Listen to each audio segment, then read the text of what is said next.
नमस्कार प्रिय विद्यार्थियों, मैं डॉक्टर दीपक सालवी, सहायक आचार्य चित्रकला विभाग, आपसे प्रागैतिहासिक काल के बारे में बात कर रहा था। पिछली श्रृंखला में हमने प्रागैतिहासिक काल के बारे में, प्रागैतिहासिक कला के बारे में हमने पढ़ा और आप लोगों ने अच्छा देखा यूट्यूब पे, तो मुझे बड़ा अच्छा लगा। अब मैं उसी ऊर्जा के साथ में आपके साथ में प्रागैतिहासिक कला की प्रमुख विशेषताओं के बारे में कुछ बताना चाहूँगा कि प्रागैतिहासिक काल की ऐसी क्या विशेषताएं हैं जिनके कारण हम इनका अध्ययन कर रहे हैं। तो प्रिय विद्यार्थियों, अब आज इस लेक्चर में हम प्रागैतिहासिक कला की विशेषताओं के बारे में पढ़ेंगे। प्रागैतिहासिक काल में जो मानव ने जो चित्रित किए थे उनका हम अध्ययन कर रहे हैं कि प्रागैतिहासिक कला की उद्देश्य क्या था, प्रागैतिहासिक कला की प्रेरणा क्या रही थी, इस पे हम और बात कर रहे हैं। प्रागैतिहासिक मानव अपने खानाबदोश जिंदगी के साथ अपने पेट भरने के साथ साथ प्रागैतिहासिक मानव कला को अपने साथ में क्यों उसने कला को आत्मसात किया, कला के साथ में अपना अभिव्यक्ति की, कला के माध्यम से अपने अभिव्यक्ति की। तो विद्वानों ने इस बारे में कुछ अनुमान लगाए हैं, जिसके बारे में मैं कुछ बताना चाहता हूं कि प्रागैतिहासिक मानव ने अपने वातावरण की स्मृति को, अपने उस समय के वातावरण की स्मृति को बनाए रखने के लिए प्रागैतिहासिक चित्रण का कार्य किया। पहला अनुमान यह हो सकता है। दूसरा अनुमान यह हो सकता है कि वह अपने शिकार को मारने से पूर्व उस शिकार का दृश्य अंकन करता था, उसको तीरों भालों से मारता हुआ प्रतीत करता था, चित्रण करता था। तो उसका ऐसा मानना था कि यदि मैं इस किसी विशेष शिकार विशेष को अगर मैं मार देता हूँ चित्र के माध्यम से, चित्रों में, तो निश्चित रूप से वो शिकार मेरा शिकार हो जाएगा और मेरा पेट की पूर्ति होगी, मेरे खाने की पूर्ति होगी। देन अगला जो पॉइंट है, अगला जो बिंदु है, उसमें अपने अमूर्त मन के भावों को मूर्त रूप प्रदान करने के लिए भी उसने प्रागैतिहासिक चित्रण का कार्य किया, प्रागैतिहासिक चित्रण बनाए। इसके अतिरिक्त प्रागैतिहासिक मानव जादू टोनों में भी विश्वास करता था। तो वो निश्चित आकार बनाकर, निश्चित रूप बनाकर अपने मन के अमूर्त भावों को अभिव्यक्त करता था, जिससे कि उसे शिकार और अपने आसपास के वातावरण का अंकन हो सके। नेक्स्ट और बहुत बड़ा बिंदु है ये, जो कि अधिकांशतः विद्वानों का भी मानना है और आज भी चला आ रहा है कि वह अपने वातावरण के अलंकरण, सजावट व निर्माण की चेष्टा के फलस्वरूप अपने निवास को अलंकृत करने के लिए भी चित्रकला का निर्माण करता था, चित्रण कार्य करता था। अन्य जो बिंदु है जिससे उद्देश्य प्रेरणा के अंतर्गत ले रहे हैं, उसमें प्रागैतिहासिक मानव द्वारा चित्रण के प्रति सबसे ये भी महत्वपूर्ण कारक रहा होगा कि वह अपने दैवीय प्रकोपों, भयंकर त्रासदियों से बचने के लिए निश्चित चित्रण, निश्चित आकार करता होगा, जिसमें स्वास्तिक, सूर्य, षटकोण, त्रिशूल, अष्टकोण आदि प्रकार के आकारों का वो अंकन करता होगा। इस कारण से हमें आज के ये चित्र देखने को मिलते हैं। अब अगला बिंदु आते हैं विषय वस्तु। विषय वस्तु के बारे में कि प्रागैतिहासिक मानव के चित्रों के विषय सरल व दैनिक जीवन से जुड़े हुए थे। विषयों में विभिन्न प्रकार की वैविध्यता रही, जैसे शिकार, पशुपालन, नृत्यवादन, वन्य जीव जंतु, कृषि कार्य करते हुए स्त्री पुरुषों, बच्चे सभी मानवाकृतियों को अधिकांशतः तीर, कमान, भाला, त्रिशूल, लाठी, कुल्हाड़ी आदि शस्त्रों के साथ में दिखाया गया है। इस प्रकार आदिम मानव ने इन चित्रों को अपने भावों को सरलतम रूपों तथा ज्यामितीय रूपों में संजोया है। अतः यह कहना उपयुक्त होगा कि प्रागैतिहासिक चित्रों में भय, साहस, संवेग, अभिव्यक्ति की लालसा, विजय की कहानी, जादू टोना, धर्म आदि भावों की अभिव्यक्ति इनके माध्यम से हुई। प्रिय विद्यार्थियों, अगला बिंदु आता है अपना रेखाएं। प्रागैतिहासिक काल के यह सबसे महत्वपूर्ण विशेषता प्रागैतिहासिक मानव की विद्वानों ने मानी है कि प्रागैतिहासिक काल के कलाकार की रेखाओं में चित्ताकर्षक करने के सारे गुण मौजूद रहे हैं। चित्रों में रेखाओं की शक्ति का भरपूर प्रयोग किया गया है।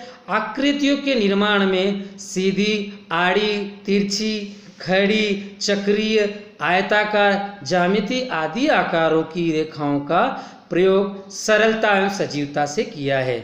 चित्रों में कहीं कहीं रेखाओं द्वारा पूर्ण रूप से क्षेपांकन विधि से भी अंकन किया। प्रिय विद्यार्थियों, क्षेपांकन विधि से तात्पर्य दीवार पे हाथ रखकर अपने हाथ में कलर लेकर ऐसे फ्रेश करना, जिससे कि हाथ हटाने पर वो कलर वहीं बिखरा रहे। इस प्रकार से उन्होंने अंकन किया था। क्षेपांकन विधि, जिस प्रकार से हम आज स्टेंसिल का प्रयोग करते हैं, उसी प्रकार से उस वक्त के प्रागैतिहासिक मानव ने क्षेपांकन विधि का उपयोग किया है। अगला है बिंदु रंग। रंग में प्रागैतिहासिक काल के मानव ने प्रमुख रंगों में श्वेत श्याम मतलब सफ़ेद, काला सफ़ेद रंग, गेरू रंग, हिरोंजी रंग, इस प्रकार के प्राकृतिक रंगों का प्रयोग किया है। अब इसका थोड़ा सा विस्तार हम आगे देख रहे हैं। चित्र को निर्माण करने में उसने किन किन सामग्रियों का प्रयोग किया, इसके बारे में हम देखेंगे। प्रागैतिहासिक मानव ने अपने गुफा की दीवारों, छतों, फर्शों आदि पर चित्रण कार्य किया। चित्रों के निर्माण में उस वक्त उपलब्ध वातावरण में प्राकृतिक संसाधनों का अधिकतम उपयोग किया। तुलिका के लिए किसी रेशेदार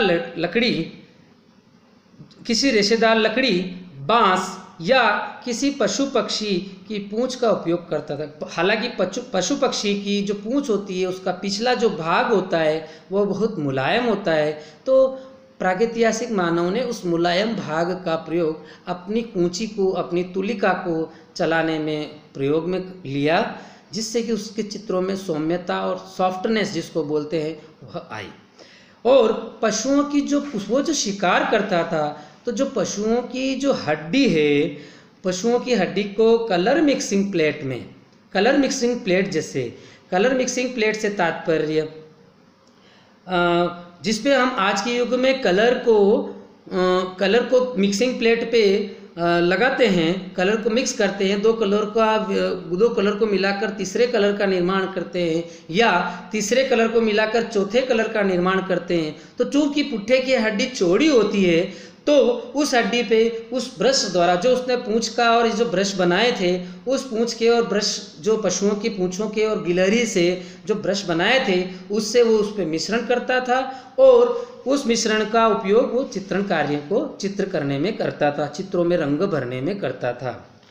तो इन रंगों को घोलने और मिश्रण करने में लगाता था। काला, पीला, नीला, लाल, हरा, बैंगनी आदि रंग जो उस वक्त उसको तत्कालीन समय में उस वक्त उसके जो वातावरण में जो मिलते थे रंग, उन रंगों का प्रयोग वो उन रंगों को जो प्राप्त होते थे वो करता था।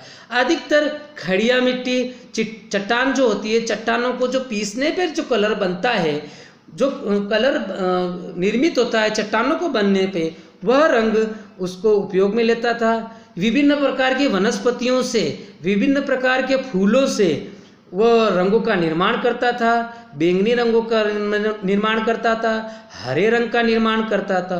तो प्रिय विद्यार्थियों, चित्रों के रंगों को बनाने में, चित्रों के साधनों को बनाने में वो प्राकृतिक वातावरण का भरपूर प्रयोग करता था, और रंगों को स्थायित्व, रंग लंबे समय तक टिके रहें उस दीवार पे, गुफाओं की छत पे, या अपने आने वाली पीढ़ी के लिए वो उसको बचा के रखे, उस चित्र को बचा के रखे। तो उन चित्रों के अंदर जो मारे गए पशु होते थे उन पशुओं की चर्बी या उनका तेल, पशुओं की चर्बी से निकाला गया तेल उसके अंतर्गत वो मिलाता था, जिससे कि रंग जो थे वह रंग अपने अधिकतम समय तक अपनी दीवार पर टिके रहें और वह आने वाली पीढ़ी को वो बता सके कि मैंने ये चित्र बनाया था, या उनकी आने वाली पीढ़ी देखें कि इस प्रकार से चित्रों को बनाया जाता है, इस प्रकार से चित्रों को स्थायित्व प्रदान करने के लिए पशुओं की चर्बी या तेल भी उसके अंदर मिलाया जा सकता है। यह एक महत्वपूर्ण बात इसमें और चर्बी मिलाने से जुड़ी हुई इसलिए है कि रंगों में चर्बी मिलाने के पीछे एक कारण यह भी है कि यह रंग वातावरण के क्षारीय प्रभाव, जो चट्टानों में वातावरण में जो परिवर्तन होते हैं, सर्दी गर्मी बरसात, इस प्रकार की जो नमी, इस प्रकार जो दीवारों पर फर्शों पर इस प्रकार की जो नमी आती है जिससे रंग खराब होते हैं, मटमैले हो जाते हैं, तो पशुओं की चर्बी मिलाने से वो पानी की नमी या किसी वातावरण विशेष की नमी उन रंगों के साथ में मिक्स होकर उन रंगों को धूमिल नहीं करें। इस चीज को विशेष ध्यान रखता था। तो अब हम इसकी विशेषताओं के बारे में थोड़ा बहुत हमने ज्ञान लिया कि प्रागैतिहासिक कला में किस प्रकार से रंगों का निर्माण किया गया। अब मैं थोड़ा सा इसको शॉर्ट और करना चाहूँगा कि प्रागैतिहासिक चित्र अपने में स्थिर माध्यम होकर भी गतिशीलता का आभास कराते हैं। जिन मुद्राओं में आकृतियों को बनाया गया है वे गतिशील अवस्था में हैं। चित्रों की सीमा रेखा को नुकीले पत्थर अथवा छेनी से खोदा गया जिससे कि वह चिर स्थायी रह सके। तो जैसे कोई चित्र बनाया तो उस चित्र की जो आउटलाइन है उस आउटलाइन को उसने छेनी या नुकीले पत्थर के माध्यम से या छेनी के आकार के माध्यम से उसने उस चित्र की सीमा रेखा को खोदा और उसके अंदर रंग भरे। तो यकायक जब पानी का बहाव होता है उस दीवार पर, उस गुफा की दीवार पर या उस चित्र पर, तो पानी उस जो लाइन बनाई गई है, जो ड्राइंग अंदर बनाई गई है, खोद के बनाई गई है, उस खोद के बनाई गई ड्राइंग में वो ज़्यादा पानी न जाके ज़्यादा रंग को न बहाए, इस प्रकार से नुकीले पत्थर से उस सीमा रेखा को इकट्ठा कर लेता था, बांध देता था, जिससे कहा जाता है। इस प्रकार प्रागैतिहासिक शिला चित्रों में पर्याप्त सृजनशीलता, मौलिकता, अंतरंग सौंदर्य बोध यह बहुत महत्वपूर्ण है, जो कि एक सहजता सरलता की बात कर रहे हैं, क्योंकि उस वक्त के प्रागैतिहासिक मानव में सरल स्वभाव ज़्यादा था। उसके पास सरल स्वभाव के कारण उसने अनेकों सहज चित्रों को, आकर्षक चित्रों को, सौम्य चित्रों को, चित्ताकर्षक चित्रों को बनाया और रूप विन्यासगत वैचित्रता के साथ में चित्रित किया। रचना कौशल बनाया है, मतलब किस प्रकार से ड्राइंग किया, उस ड्राइंग में किस प्रकार की रचनाओं को, कैसे उसने तुलिका का, कैसे उसने रंगों का मिश्रण बनाया होगा, किस प्रकार की तुलिकाओं को बनाया होगा, और भी कई निजी विशेषताएं हैं जो अलग अलग कालों के चित्रों के विषय में रही होगी। यह महत्वपूर्ण करता था, जो कि हमारे प्रागैतिहासिक चित्रकला के गौरव कथा के प्रमाण आज हमें देखने को मिलते हैं। तो मैं इसको संक्षिप्त रूप में कहना चाहूँगा कि प्रागैतिहासिक चित्र, ये प्रश्न पूछा जाता है और अक्सर पूछते भी हैं। ये याद रखने के साथ साथ हमें इन चीज़ का ध्यान भी रखना चाहिए कि प्रागैतिहासिक कला जो हमने पढ़ी है, प्रागैतिहासिक कला की प्रमुख विशेषताएं क्या क्या रही है। तो सबसे पहले हम प्रागैतिहासिक कला के बारे में लिखेंगे, समझेंगे। तो सबसे पहले किन उद्देश्यों को लेकर या प्रेरणाओं को लेकर प्रागैतिहासिक मानव ने चित्रों का निर्माण किया, तो जो मैंने पॉइंट बताए थे उनको अपन रिमाइंड करेंगे कि क्या उद्देश्य रहे प्रागैतिहासिक चित्रों को बनाने के लिए। देन दूसरा है विषय वस्तु। तो दूसरा विषय वस्तु के बारे में हम बात करेंगे, तो किन किन विषय वस्तुओं को लेकर प्रागैतिहासिक मानव ने चित्रों का निर्माण किया, क्या क्या आखेटधारी, जैसे आखेटधारी की बात करें, या विषय वस्तु में ज्यामितीय आकारों की बात करें, सरलतम रूपों की बात करें, तो इन विषय वस्तुओं को लेकर उसने चित्रण किया। तीसरा है रेखा, जो कि एक बहुत महत्वपूर्ण कारण रहा है प्रागैतिहासिक मानव द्वारा, कि प्रागैतिहासिक मानव की रेखाएं बहुत ही सरल, सहज और आत्मा अभिव्यक्ति वाली थी और चित्ताकर्षक करने वाली थी। विभिन्न प्रकार की रेखाओं का उसने प्रयोग किया। रंग में प्रमुखतया प्राथमिक रंगों का ज़्यादा प्रयोग किया, जिसमें काला सफ़ेद रंग प्रमुख है।